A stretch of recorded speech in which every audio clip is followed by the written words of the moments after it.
প্রিয় দর্শক, সবাইকে শুভেচ্ছা জানিয়ে শুরু করছি নিউজ 24 এর সরাসরি সম্প্রচারিত স্বাস্থ্য বিষয়ক সাপ্তাহিক আয়োজন স্বাস্থ্য সংলাপ। পুরো অনুষ্ঠান জুড়ে আপনাদের সাথে আছে আমরা তানিয়া আলো। প্রিয় দর্শক, আজ আমরা কথা বলবো এই সময়ে শিশুদের রোগ ও করণীয় এই বিষয় নিয়ে। এই বিষয়ে কথা বলার জন্য আমাদের সাথে আজ উপস্থিত আছেন অধ্যাপক ডাক্তার Mohammad Khaled Noor, chief consultant paediatrics, Bangladesh medical college hospital. দর্শক, অনুষ্ঠানটি সরাসরি সম্প্রচারিত হচ্ছে। আপনারা স্ক্রিনে দেখানো নাম্বারে ফোন দিয়ে প্রয়োজনীয় পরামর্শ নিতে পারবেন।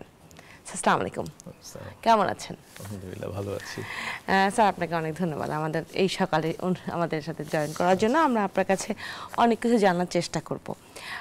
স্যার, আপনি যেহেতু বাচ্চাদের নিয়ে কাজ করছেন, পেডিয়াট্রিক্স ডিপার্টমেন্ট নিয়ে কাজ করছেন, আমাকে একটু প্রথমে বলবেন যে এই যে শীত পড়ে গেছে, কিন্তু ভালো শীত আছে, এই সময়ে শিশুদের বিভিন্ন ধরনের রোগ দেখা দেয়, আপনাদের কাছে আসে কি কি ধরনের রোগ পাওয়া যায় সাধারণত?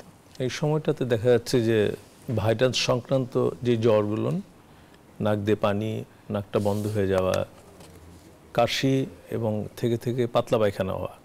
আবার কিছু কেসে লক্ষ্য করা যাচ্ছে যে যাদের এমনি ঠান্ডার প্রকোপটা আগেও ছিল, মাঝে কমে গিয়েছিল, তাদের আবার দেখা যাচ্ছে শ্বাস প্রশ্বাসের কষ্টটা বেড়ে যাচ্ছে, অ্যাজমাটা লক্ষ্য করা যাচ্ছে বেশি। আবার কিছু অ্যাজমার মতন কিছু সিমটম নিয়ে আসে অল্প বয়সের বাচ্চাদের, সেটাকে আমরা ব্রঙ্কিওলাইটিস বলে থাকি। এটাও ভাইরাস ইনডিউসড, এটাই বেশি পাওয়া যায়। তাহলে সর্দি, কাশি, জ্বর, ঠান্ডা এবং পাতলা পায়খানা, এই প্রবলেমগুলো নিয়েই আমরা বেশি এখন এই সময়টাতে পাচ্ছি। আমরা কিছুদিন আগে শুনছিলাম ডেঙ্গুর প্রকোপটা, ডেঙ্গুর কি অবস্থা? এখন কি ডেঙ্গু পেশেন্ট পাওয়া যাচ্ছে? হ্যাঁ, ডেঙ্গু পেশেন্ট এখন কম পাই আমরা। আগে যেমন প্রতিদিনই আমরা 5-7টা করে পেতাম, সেটা এখন দেখা যাচ্ছে সপ্তাহে 1-2 পাই। তাও আবার অতটা সিরিয়াস না, মোটামুটিভাবে অন্য সমস্যা নিয়ে ডেঙ্গু এটাকে নিয়ে আমাদের সাথে আসতেছে। স্যার, আমি একটু স্পেসিফিকভাবে জিজ্ঞেস করি যে শ্বাস প্রশ্বাসের সমস্যার কথা বললেন, বাচ্চাদের সাধারণত এই ঠান্ডাতে এই ধরনের প্রবলেমগুলোই হয়। এর মধ্যে দেখা যায় নিউমোনিয়া একটা টাইপ, অ্যাজমা আছে, ব্রঙ্কিওলাইটিস আছে। আমাকে একটু আলাদা করে বলবেন যে নিউমোনিয়া হলে বাচ্চাদের কি কি লক্ষণ দেখা দেয়? ধন্যবাদ, খুব সুন্দর একটা প্রশ্ন করার জন্য। নিউমোনিয়ার একটা বাচ্চা সাধারণত আসে জ্বর নিয়ে, জ্বর, কাশি, কিছু কিছু বাচ্চার শ্বাসকষ্ট, এবং কাশতে গেলে বাচ্চা কাঁদে এবং বাচ্চা অনেক টক্সিক থাকে। দেখা যাচ্ছে যে বাচ্চার খাচ্ছে না এবং ওর দেখা যাচ্ছে যে কাশি দিতে গেলে বুক ব্যথা করতেছে এবং কান্নাকাটি করতেছে, এবং বাচ্চার চেহারাটা খুব টক্সিক লাগে দেখে। এবং তখন আমরা ওকে এক্সামিন করে লক্ষ্য করি যে তার হচ্ছে কি যে নিউমোনিয়াটা আমরা পেয়ে থাকি। ওটা সাধারণত ব্যাকটেরিয়াল কজ, যার জন্য বেশ হাই ফিভার থাকে, হাই ফিভার, এবং খেতেও পারে না। কিন্তু ব্রঙ্কিওলাইটিস যেটা সাধারণত এটা একটা বয়সে আমরা বেশি পাই, সাধারণত 2 থেকে 6 মাস বয়স, এটা 2 বছর বয়স পর্যন্ত হতে পারে। এটা একটা ভাইরাস ইনডিউসড। এখানে হালকা জ্বর আসে, একটু নাক দিয়ে পানি, কিন্তু শ্বাসকষ্টটা বেশ, এবং বাচ্চা খেলতেছে, হাসছে, কিন্তু হাঁসফাঁস করছে। শব্দটা বাহির থেকে যে শুনতেছে, আপনি মনে করেন আমি পাশে দাঁড়িয়ে আছি, আমি ওর হচ্ছে শ্বাস প্রশ্বাস যে একটা তার কষ্ট হচ্ছে, একটা সাউন্ড পাচ্ছি, যেটাকে আমরা হুইজ বলে থাকি। ওটাকে আমি হ্যাপি হুইজ বলি, অর্থাৎ ও হাসছে কিন্তু বেশ শ্বাসকষ্ট, যে শুনবে তার মনে হচ্ছে এক্ষুনি ওকে হাসপাতালে নিয়ে ভর্তি করা প্রয়োজন। বাচ্চা কিন্তু শ্বাসকষ্ট হচ্ছে। কিন্তু ব্রঙ্কিয়াল অ্যাজমা সেটা হচ্ছে কি যে একটা সময় সাধারণত এটা হয়, দেখা যাচ্ছে শীতের প্রারম্ভে অথবা শীতের সময়। ওটা কিন্তু ওইটাও অনেকটা হাঁপানির মতনই, হাঁপানি ওটা ব্রঙ্কিওলাইটিসের মতন, কিন্তু এটা ভাইরাস ছাড়াও এনভায়রনমেন্টাল পলিউশনের জন্য, কোল্ড অ্যাটমসফিয়ারের জন্য এটা বেশি প্রভোকেশন হয়। এই হচ্ছে অবস্থা। তো স্যার, যেটা বললেন যে বাচ্চা হাসছে কিন্তু শব্দ পাওয়া যাচ্ছে, আবার অ্যাজমাতেও শব্দ পাওয়া যায়, এই দুটোর মধ্যে ডিফারেন্সটা কিভাবে করা হয়? কেন ওই বাচ্চাটা যে কষ্ট হচ্ছে সে হাসছে কেন, কষ্টটা হচ্ছে নাকি তার? এখন যে বাচ্চাটা ব্রঙ্কিওলাইটিসের বাচ্চাগুলো, এগুলো ভাইরাস ইনডিউসড হয়, এদের ফ্যামিলিতে কিন্তু কোনো হিস্ট্রি এরকম থাকে না, এবং ও কিন্তু এইবারই হয়তো প্রথম হলো, এই সিজনেই প্রথম হলো, এবং আগে কখন সে ডাক্তারের কাছে যায়ও লাগেনি তার। এটা বলি আমরা রেসপিরেটরি সিনসিটাল ভাইরাস, অ্যাডেনো ভাইরাস, এরকম এই সময়টাতে ভাইরাসের প্রকোপটা বেশি হয়। বাচ্চা হাসে এই জন্য, বাচ্চা কিন্তু টক্সিক না, বাচ্চা খাচ্ছেও কিন্তু তার একদম শ্বাস প্রশ্বাসের নিচের দিকে যে পোর্শনটা থাকে, আমরা ব্রঙ্কিওলস বলি, ওই জায়গাটা তার অবস্ট্রাকশন হয়। এই জন্য বাচ্চাটা হচ্ছে যে হাসতেছে আপনার সাথে, কিন্তু শব্দটা আপনি পাচ্ছেন বাইরে থেকে।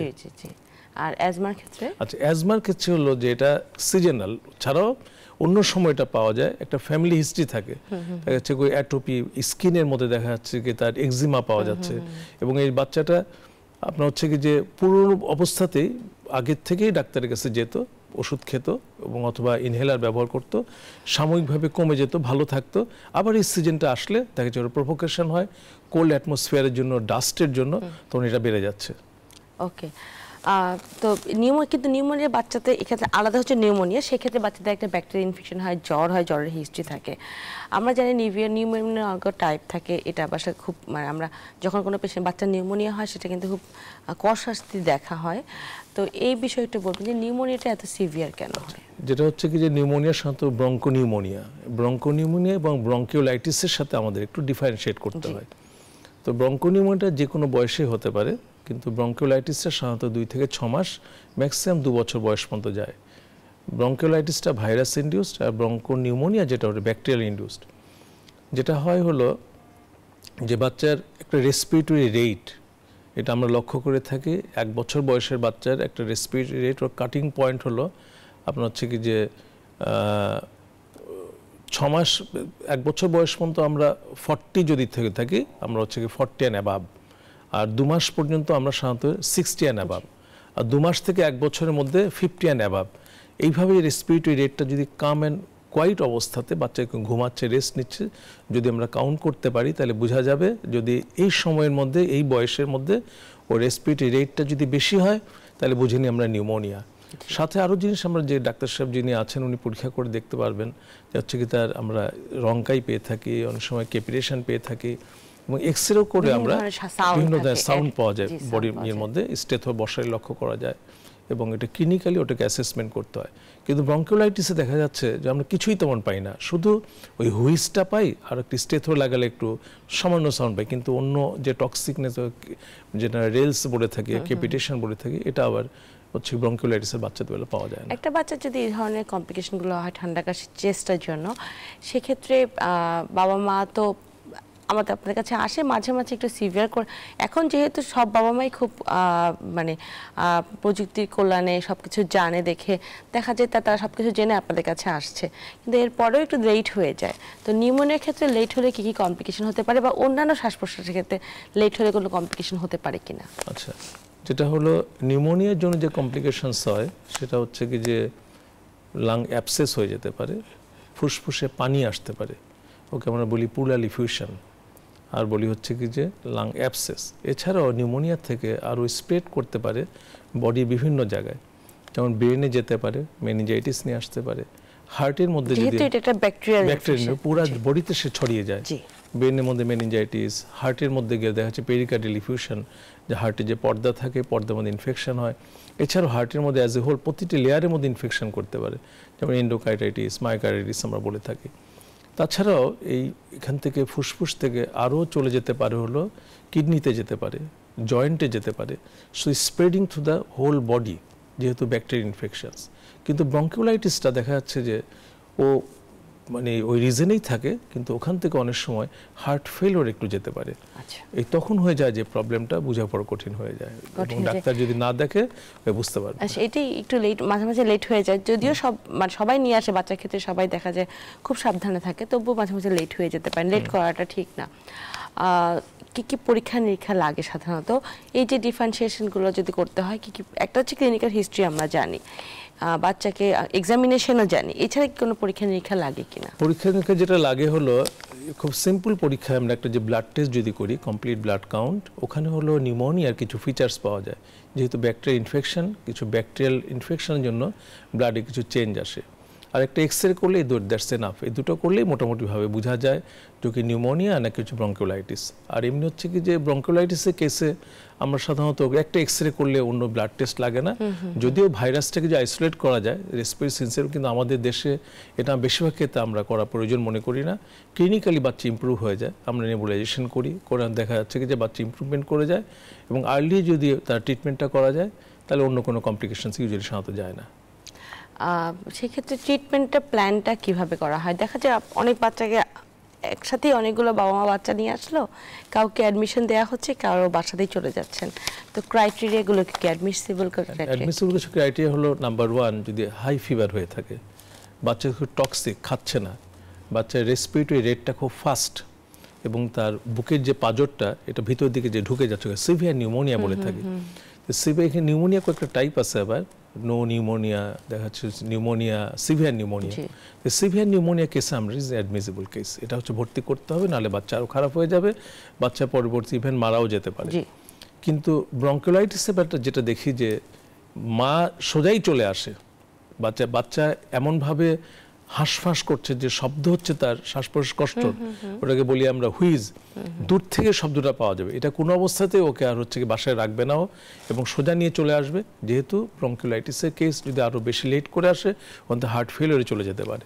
এই জন্য আর্লি স্টেজে আমরা ওকে অ্যাডমিশন করে অক্সিজেন এবং যদি ব্রঙ্কোডাইলেটর ফর্ম নেবুলাইজেশন দিয়ে থাকে, ইমপ্রুভমেন্ট করে যায়, সেক্ষেত্রে অ্যান্টিবায়োটিক লাগে না। কিন্তু যদি নিউমোনিয়া কেস হয়ে থাকে, broncho pneumonia as a whole, সেক্ষেত্রে কিন্তু antibiotic is mandatory in associated other symptomatic management. আচ্ছা, আর সেক্ষেত্রে অ্যাজমার ক্ষেত্রে কি ট্রিটমেন্টটা করা হয়?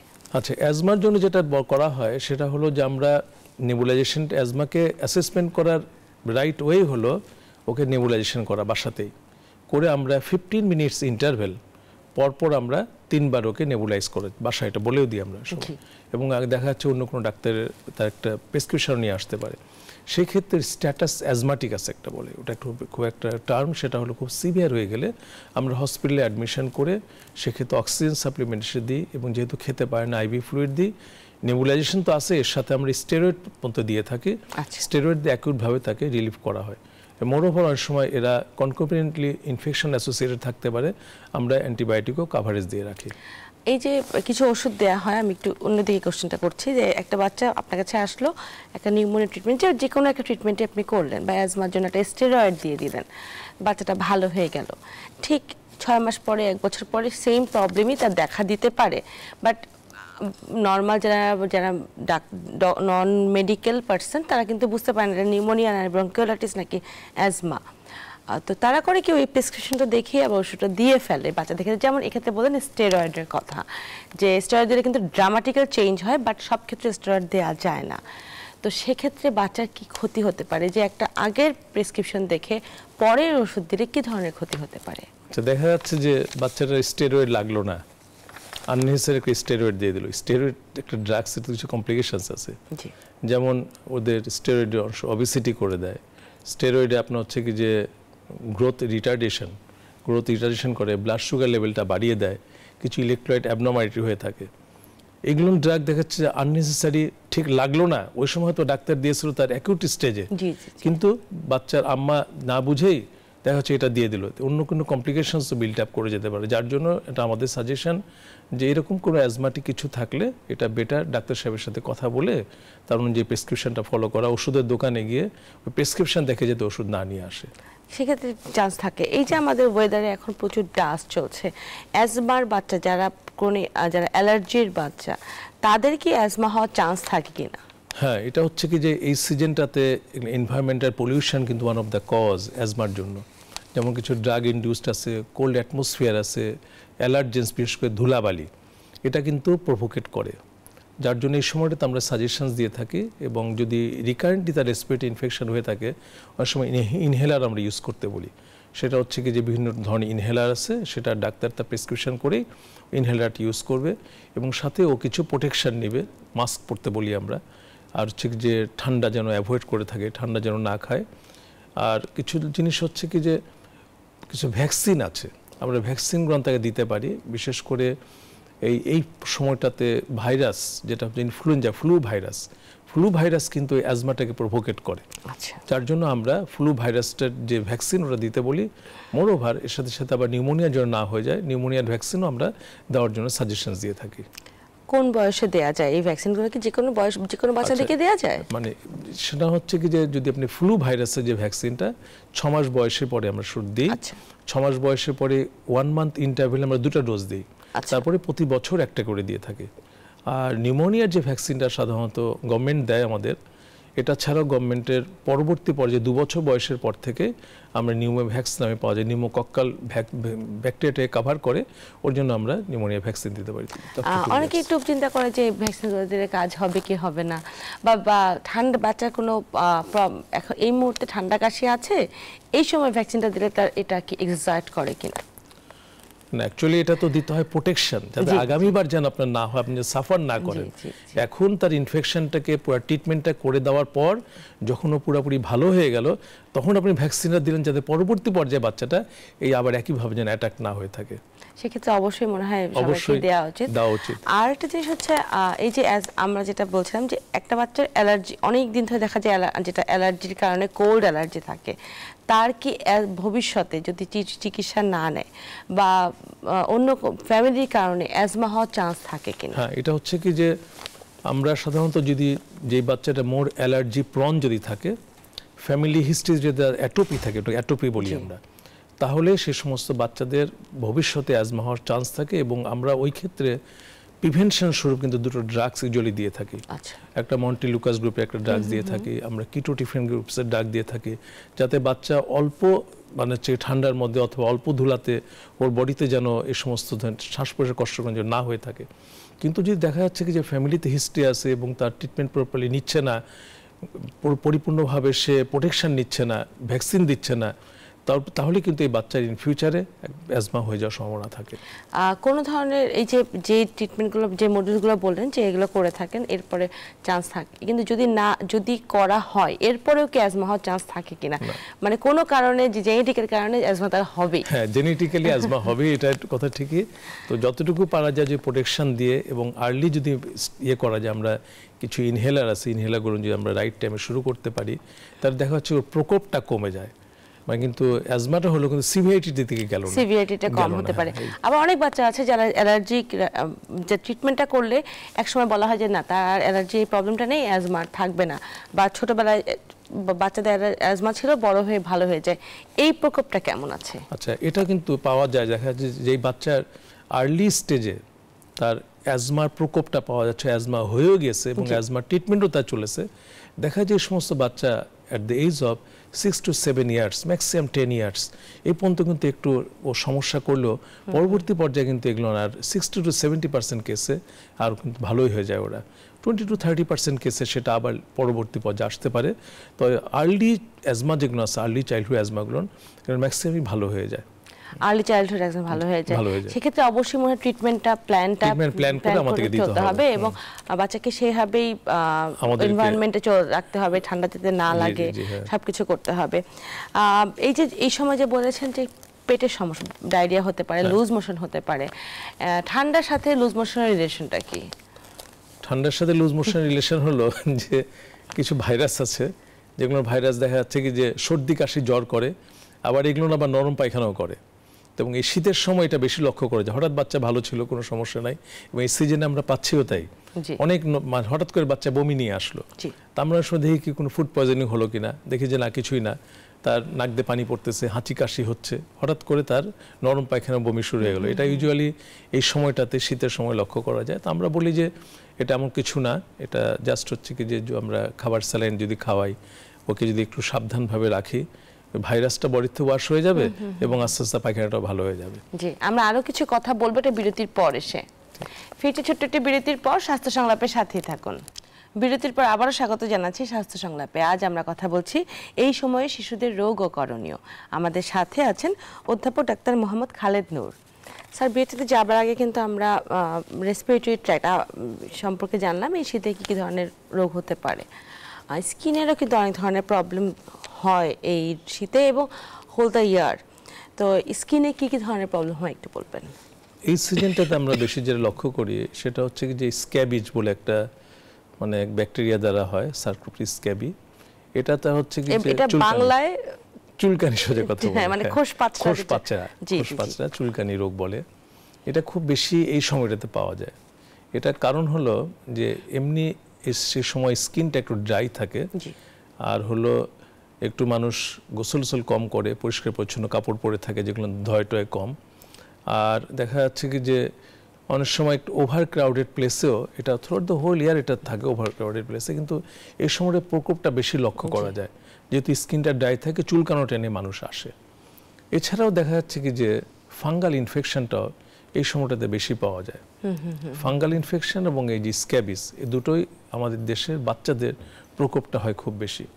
এছাড়াও অ্যালার্জিক রিয়াকশনসে, অ্যালার্জির যেমন আমি আগে বলেছিলাম ডাস্ট, কোল্ড, এই সমস্ত বাচ্চাদের গায়ে র্যাশ ডেভেলপ করলো। এই র্যাশগুলো হচ্ছে কি যে এই সময়টাতে বেশি লক্ষ্য করা যায় এনভায়রনমেন্টাল পলিউশনের জন্য, কিন্তু পরবর্তী পর্যায়ে এই সিজনটা আবার চলে গেলে এই র্যাশের বিষয়টা আগের চেয়ে অনেকটা কমে যায়। যদিও র্যাশ অনেক রোগের সাথেও হতে পারে, কিন্তু এই ক্ষেত্রে দেখা যাচ্ছে কি যে অ্যালার্জিটাই মেইনলি প্রভাব পাওয়া যায়, কোল্ড অ্যালার্জি।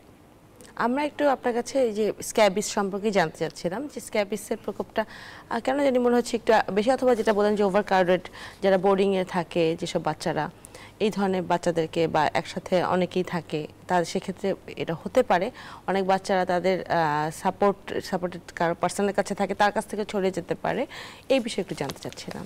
স্ক্যাবিস রোগটা এটা আসলে লক্ষণগুলো কি রকম? লক্ষণটা হলো যে ওটা সাধারণত আঙ্গুলের ফাঁকে এগুলো হয় ইউজুয়ালি, এবং এটা কিছুটা লাল হয়, মাঝে মধ্যে পানির মতন হয়, ওই দিকে ছোট ছোট দানার মতন, এবং ওখান থেকে মানে যেটাকে বলে হচ্ছে একটু ব্লিস্টার্সের মতন, একটু চাপ দিল একটু পানির মতন বেরোলো।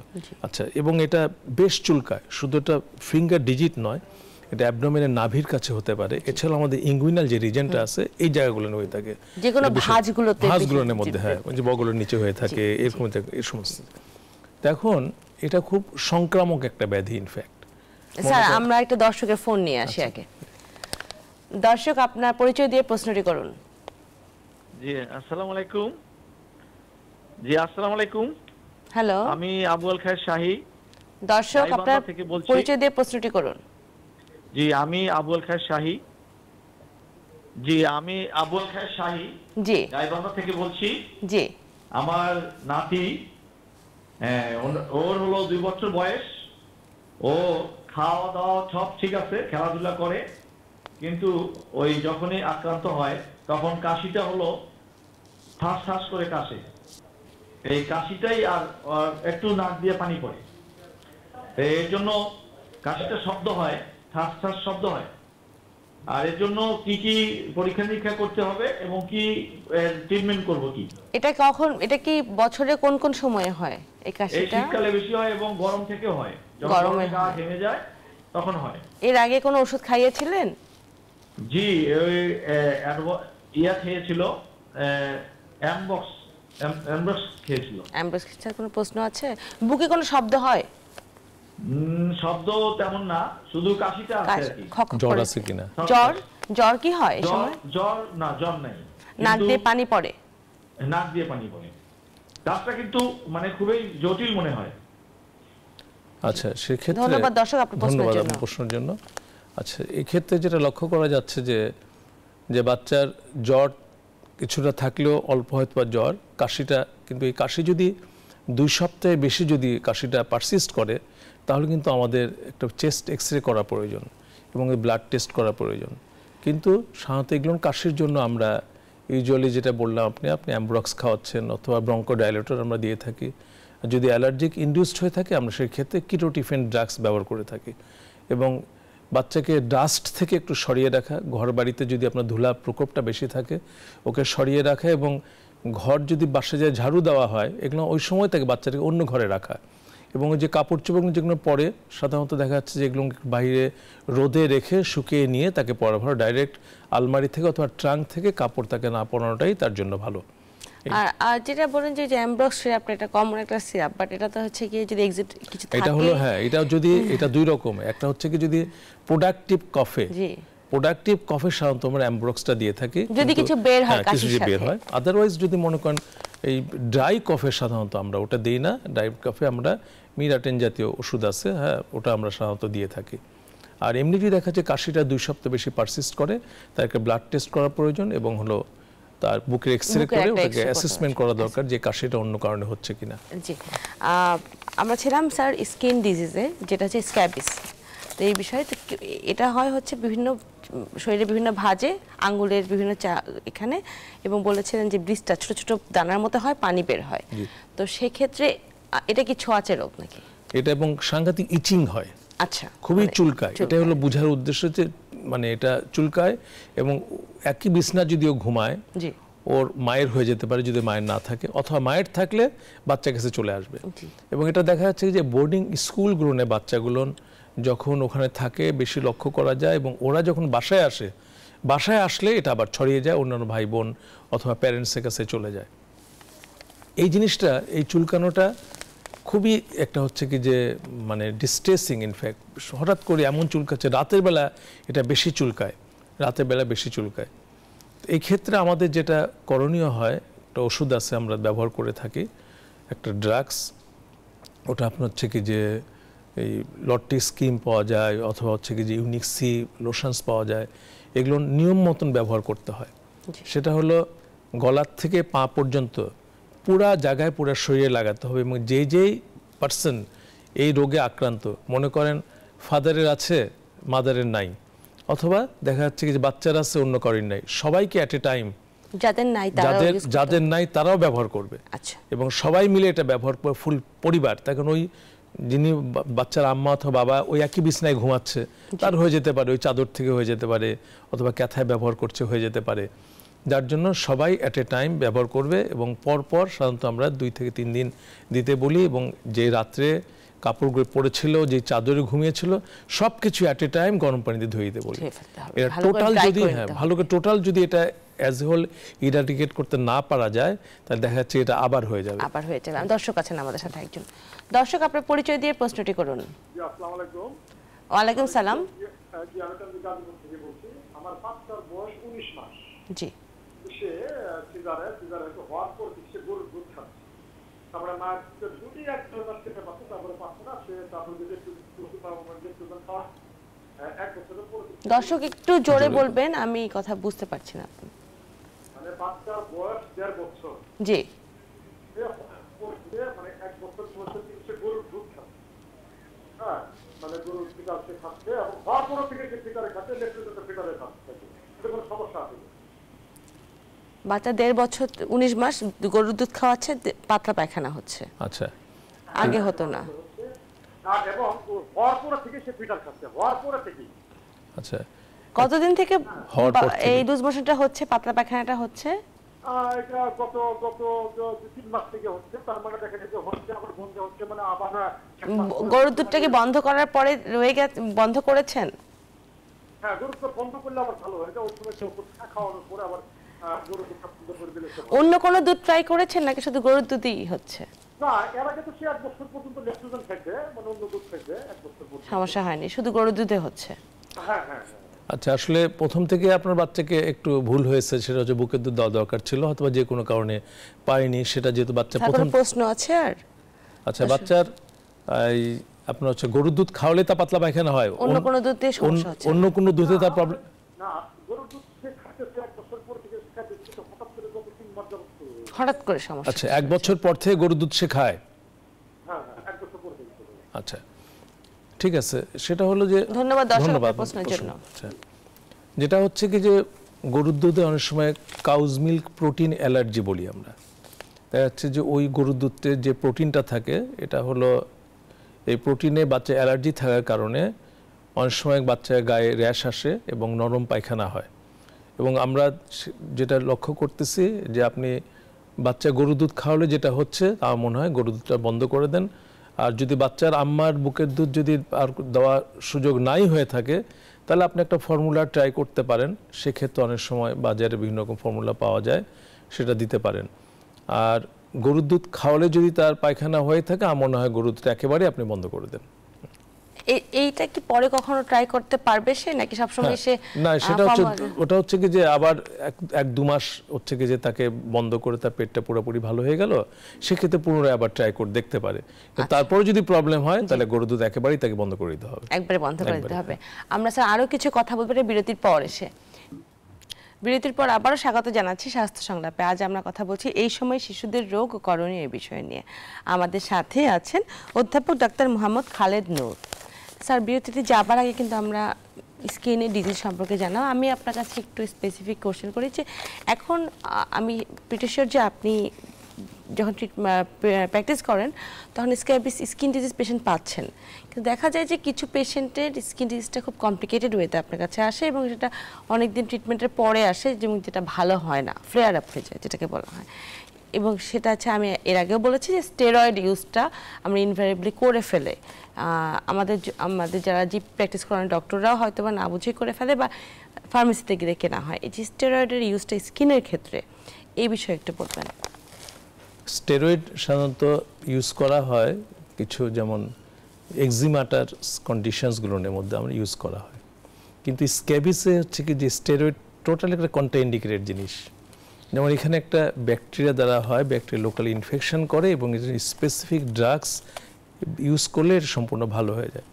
কিন্তু স্টেরয়েডটা ইউজ করে যেটা আমরা বুঝতে পারি যে সাময়িকভাবে ওটা থেকে একটু রিলিফ পাওয়া যায়, চুলকানোটা একটু কমে গেছে, হয়তো 3-5-7 দিন হয়তো 10 দিন ভালো থাকলো, এতে যে রোগী খুব বেটার ফিল করলো।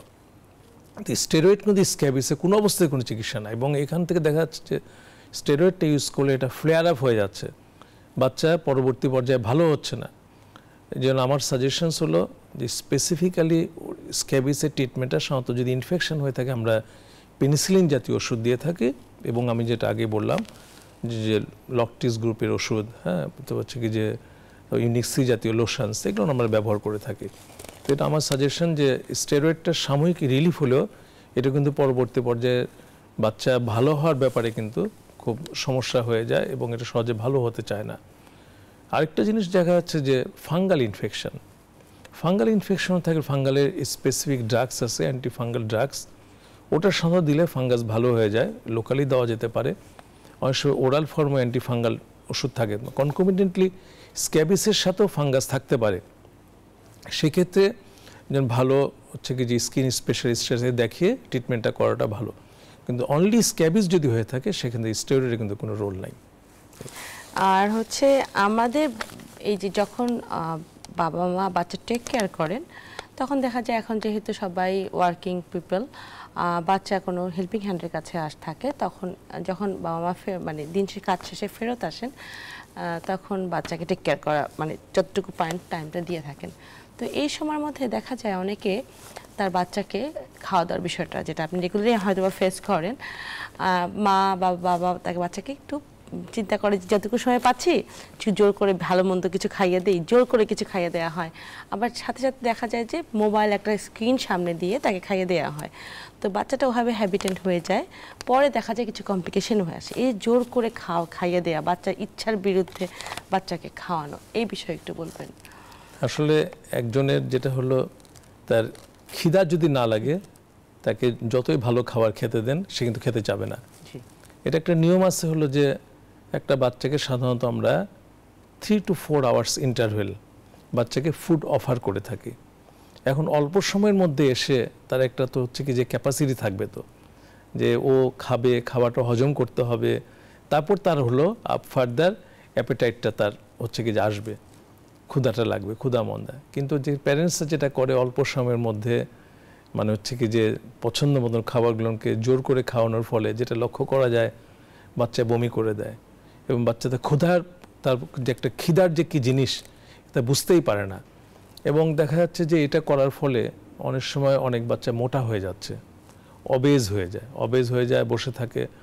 আবার দেখা যাচ্ছে যে কনস্টিপেশন বিল্ড আপ করে, হচ্ছে পায়খানা কষা হচ্ছে এবং বাচ্চা হচ্ছে কি যে মায়ের সাথে যুদ্ধ করে এবং পরবর্তী পর্যায়ে তার এই ভালো খাওয়ার প্রতি রিজেকশন চলে আসে, টোটালি রিজেকশন, যে সে খেতেই চায় না। আর মোবাইল ব্যবহার করে খাওয়াটা অ্যাকচুয়ালি এটা টোটালি একটা বলবো একটা ব্যাড হ্যাবিট। দেখা যাচ্ছে অনেক বাচ্চা কমিউনিকেশন মানে গ্যাপ থেকে যায়, ও হচ্ছে কি যে মোবাইল দেখে, মোবাইলের মধ্যে সে ব্যস্ত হয়ে থাকে, অন্য কারোর সাথে কথা বলে, যে দেখা যাচ্ছে যে ডিলেইড স্পিচ হয়, কথা বলতে পারে না। অনেক বাচ্চা দেখা যাচ্ছে যে এরকম 2 বছর হয়ে যাচ্ছে কথা বলতে পারে না, বুঝে কোনো কিছু ইশারা করলে ইয়ে করতে পারে, যদিও কিছু কথাবার্তা বলে, এগুলো হলো ওই মোবাইলের থেকে যেগুলো শুনে ওরা যে খেলার ছলে অথবা যে কার্টুনের ওই কথাগুলো বলতেছে, কিন্তু এটা মিনিংলেস কথাবার্তা বলতেছে। যার জন্য আমাদের সবসময় সাজেশনস থাকে বাচ্চাকে রাইট ওয়েতে একটা ইন্টারভেস দিয়ে তাকে খাওয়ানো এবং মোবাইল দিয়ে যাকে তাকে না খাওয়ানো হয়। এবং এই যে ডিভাইসের উপরে যে ডিপেন্ডেন্সিটা যেটা বললেন যে বাচ্চা কথাও দেরিতে বলছে এবং শুধু ওই কথাগুলোই বলছে, কিন্তু এখন তো কিছু করার নেই, যুগ যেহেতু ডিভাইসের যুগ, সেক্ষেত্রে কি করা উচিত, কি সাজেশন দেওয়া উচিত? না, সাজেশন হচ্ছে কি যে ডিভাইস না দিয়েও তো খাওয়ানো যায়। আগেকার যুগে তো ডিভাইস ছাড়াই ছিল। আগে ছাড়া তো ডিভাইস ছাড়াও বাচ্চাদের খেলনা আছে, অনেকগুলো ছবি আছে, বই আছে, তাকে একটা কিছু লিখতে দেওয়া গেল, অথবা ছবি আঁকানো দেওয়া যেতে পারে, অনেক খেলনাগুলো তাকে দিতে পারে। এই খেলনাগুলো দিয়ে কিন্তু বাচ্চা ওখানে বিজি থেকে যায়, বিজি থেকে কিন্তু তাকে খাওয়ানো যেতে পারে। কিন্তু যে জিনিসটা হচ্ছে কি জোর করে খাওয়ানোটা অ্যাকচুয়ালি বাচ্চাদের উচিত না, তার কারণ ওর খিদা যে কি জিনিস ও যদি বুঝতে না পারে তাহলে কোনো ভালো ফুড সে খাবে না। ফুডগুলো দেওয়া হয় এক্ষেত্রে, সেক্ষেত্রে যে এই যেটা বলেন ওবেসিটি একটা বাচ্চাকে দেখা যায় যে হেলদি আমাকে একটা বাচ্চা হেলদি, সেক্ষেত্রে একই বয়সে দুটো বাচ্চা আছে, দেখা যায় যে সে একটা বাচ্চা বয়স 3 বছর, 3 বছরের মধ্যে একজনের ওয়েট 3 বছর যতটুকু হওয়া উচিত তার ততটুকুই আছে, আরেকজনের অনেক বেশি। এক্ষেত্রে হেলদিকে বাবা মা মনে করে যে বাচ্চাটা একটু ভালো স্বাস্থ্য, সে খুব হেলদি বাচ্চা। এই কথাটা একেবারেই ভুল, এটা আসলে এই চিন্তা ভাবনাটাও ভুলের জিনিস। মানে একটা 3 বছর বয়সের বাচ্চা সাধারণত ওয়েট থাকবে 14 থেকে 15, এটা হচ্ছে আইডিয়াল ওয়েট, এবং এই ওয়েটটা যে বাচ্চার থাকে ওই হচ্ছে হেলদি। দেখা যায় সে বাচ্চাটা খুব লিন অ্যান্ড থিন বাচ্চা, দুইজন বাচ্চা বাবা মার মধ্যে যে যার ওয়েট 25-30 তারা খুব হ্যাপি, আর যার 14-15 তারা খুব যে আমার বাচ্চা খুব শুকনা। না, এটা হচ্ছে কি যে একটা 3 বছর বয়সের বাচ্চাকে এক্সাম্পল দিই, ওর আইডিয়াল ওয়েট হলো 14 থেকে 15 কেজি। আবার 3 বছর বয়সে একটা কাজিন ওর হয়তো বাসায় আসে বেড়াতে অথবা পাশাপাশি যায়, তার ওজন 20 কেজি। আচ্ছা, এখন প্যারেন্টস যেটা যে আইডিয়াল ওয়েটটাকে সে না বুঝতে পেরে, যেই বাচ্চাটা হচ্ছে ওবেজ একটা বাচ্চা কিন্তু হেলদি নয়, ওটাকে আনহেলদি বেবি, এবং এই বাচ্চা কিন্তু ইন ফিউচারে অনেকগুলো প্রবলেম অ্যারাইজ করতে পারে। যেমন এই বাচ্চাদের দেখা যাচ্ছে যে হার্টের প্রবলেম হতে পারে, এই সমস্ত বাচ্চাদের দেখা যাচ্ছে কি যে লিভারের প্রবলেম আসতে পারে, বাচ্চা হাইট দেখা যাচ্ছে ওরকম নাও হতে পারে। এই সমস্ত বাচ্চাগুলোর মানে in fact in comparison to the যে বাচ্চাটা ওয়েট আইডিয়াল তার চেয়ে কিন্তু বেশি সাফার করে, ভুগে বেশি। কিন্তু এক্ষেত্রে যেটা প্যারেন্টসদের আমি বলবো যে রাইট ওয়েতে একজন চাইল্ড স্পেশালিস্টের কোথাও গিয়ে আপনার বাচ্চার হাইট এবং ওয়েট এই বয়সে কতটুকু থাকা উচিত জাস্ট করে আপনার যে মেন্টাল যে একটা কনফ্লিক্ট ওটাকে দূর করে ফেলাটা ভালো। সেটাই। এমনিতে হেলদি ওবেসিটি যেটা বাচ্চাদের ক্ষেত্রে, এটা এখন কেমন পাওয়া যাচ্ছে? এটা দেখা যাচ্ছে কি যে বাচ্চারা বিশেষ করে কিন্ডারগার্টেনে যে সমস্ত বাচ্চারা পড়তেছে আর কি, এতে বাচ্চাদের লক্ষ্য করা যাচ্ছে যে প্রায় বাচ্চা ওবেস বেশি, তার কারণ ওদের প্যারেন্টসরা ফাস্ট ফুডের প্রতি একটু বেশি হচ্ছে বা দিয়ে দিচ্ছে, সময়ের অভাবে হোক যে কোনো হয়তো বাচ্চার পছন্দ ওটাই। এক্ষেত্রে আপনার হচ্ছে যে আনহেলদি ফুডগুলোকে প্র্যাকটিস করা হচ্ছে বেশি। আনহেলদি ফুডগুলো প্র্যাকটিস করার জন্য এই সমস্ত বাচ্চাদের ইমিউনিটি কিন্তু কমে যাচ্ছে, ইমিউনিটি কমে যাচ্ছে এবং বাচ্চারা সাফার করতেছে, যে শ্বাসকষ্ট রোগও তাদের বেশি হয়, এবং এগুলো বাচ্চার দেখা যাচ্ছে যে ইন ফিউচারে ডায়াবেটিসও পাওয়া যাচ্ছে, আর্লি ডায়াবেটিস বলি আমরা, 9-10 বছর বয়সে বাচ্চা ডায়াবেটিস পাওয়া যায়, জয়েন্ট পেইন করতেছে, তারপর হচ্ছে কি যে এবং এদের কোলেস্টেরল লেভেলগুলো অনেক হাই, এবং ইন ফিউচারে এদের ব্লাড প্রেশারটাও বেশি লক্ষ্য করা যাচ্ছে। তো যার জন্য আমাদের সাজেশন যে আইডিয়াল ফুড তাদেরকে দেওয়া, এবং যেই বাচ্চার বয়স অনুযায়ী যতটুকু তার ওজন, এতেই প্যারেন্টসের হ্যাপি থাকাটা সবচেয়ে। মানে এখন তো যেহেতু গুগল খুব কমন, যে কোনো কিছু চার্টটা বের করে ফেলতে পারে, দেখে ফেলতে পারে, দেখেন মানে সাজেশনটা নিজেই নিতে পারেন যে একটা বাচ্চা আইডিয়াল ওয়েট কতটুকু থাকা উচিত, এবং সেটা দিয়ে রাখা উচিত। একটু বেশি হলে কিন্তু তখন দেখা যায় পার্সেন্টেজ অনেক বেশি হয়ে যায়। স্যার, আপনাকে অনেক ধন্যবাদ আমাদের অনুষ্ঠানে আসার জন্য এবং আমাদের অনেক গুরুত্বপূর্ণ কিছু সাজেশন দেওয়ার জন্য। ধন্যবাদ আপনাকেও, এবং যে নিউজ 24 চ্যানেলকে আমাদের ধন্যবাদ এরকম একটা অবস্থায় আমাদেরকে একটা সুযোগ করে দেওয়ার জন্য, যাতে আমরা অন্যান্য প্যারেন্টসদের সাথে কিছু ডিসকাশনে আমাদের যে উপকার হয়ে থাকে। দর্শক, দেখছিলেন স্বাস্থ্য সংলাপ, আজ এখানেই শেষ করছি। আশা করি আগামী অনুষ্ঠানে আবারও দেখা হবে অন্য কোনো বিষয় নিয়ে। সে পর্যন্ত ভালো থাকবেন, সুস্থ থাকবেন।